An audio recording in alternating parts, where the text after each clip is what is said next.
भारतीय जनता पक्ष जो माघार कधी घेत नाही किंवा पराभव लवकरात लवकर स्वीकार करत नाही अशी परिस्थिती असताना भारतीय जनता पक्षाच्या पराभवाची कारणे शरद सर आपण काय सांगाल?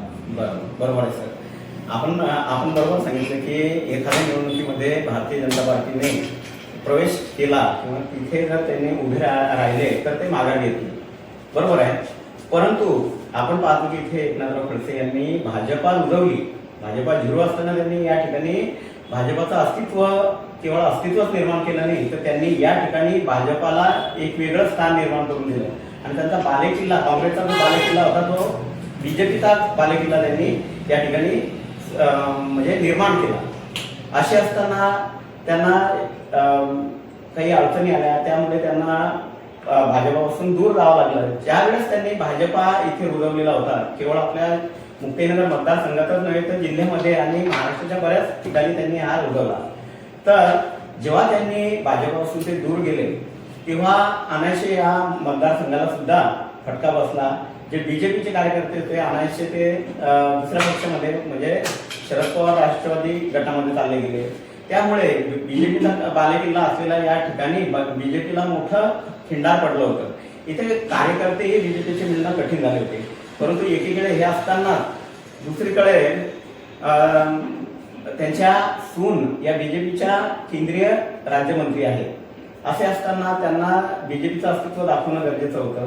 या ठिकाणी एकनाथराव खडसे यांनी जे युटर्न घेतलं किंवा जे त्यांनी गुगले टाकली की आम्हाला या शहरामध्ये जास्त मतदान नाही असं सांगितलं होतं त्यांनी आणि त्यामुळे ते कारण दाखवत त्यांनी या ठिकाणी नगरपालिकेला त्यांचे काही राष्ट्रवादी म्हणजे की खडसे साहेबांच्या एंट्रीमुळे भाजपचा पराभव होण्यासाठी एक कारण ठरलं. या काय कारण सांगाल? दुसरे कारण असं ठरलं की रक्षा खडसे यांनी कमी कालावधीमध्ये त्यांनी ही जबाबदारी सांभाळली. त्यांना जो वेळ पाहिजे तो कमी वेळ आघाडीच्या शेवटचे एक दिवस आधीच त्यांना वेळ अवघ्या 24 तास.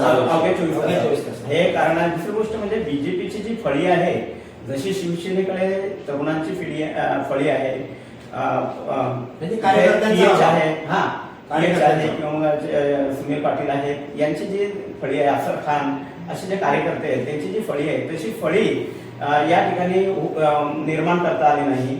आणि तिसरी एक महत्वाची गोष्ट अशी आहे की या ठिकाणी जे नियोजन करण्यासाठी वेळ पाहिजे होता तो वेळ यांना मिळू शकला नाही.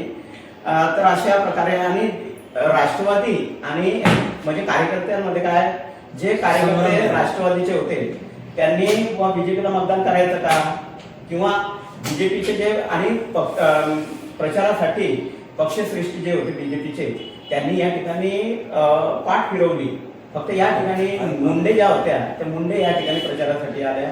त्यामुळे जे जुने बीजेपी कार्यकर्ते होते त्या ठिकाणी असं मला वाटतं. त्यामुळे भारतीय यामुळे जनता पक्षाचा पराभव होऊ शकतो. कारण त्यांनी जे मुद्दे मांडले अतिशय महत्वाचे आहे. कार्यकर्त्यांची फळी नाही, त्यावेळेला त्यांच्याकडे वेळ मिळाला नाही, ज्येष्ठ नेत्यांनी देखील पाठ फिरवली अशी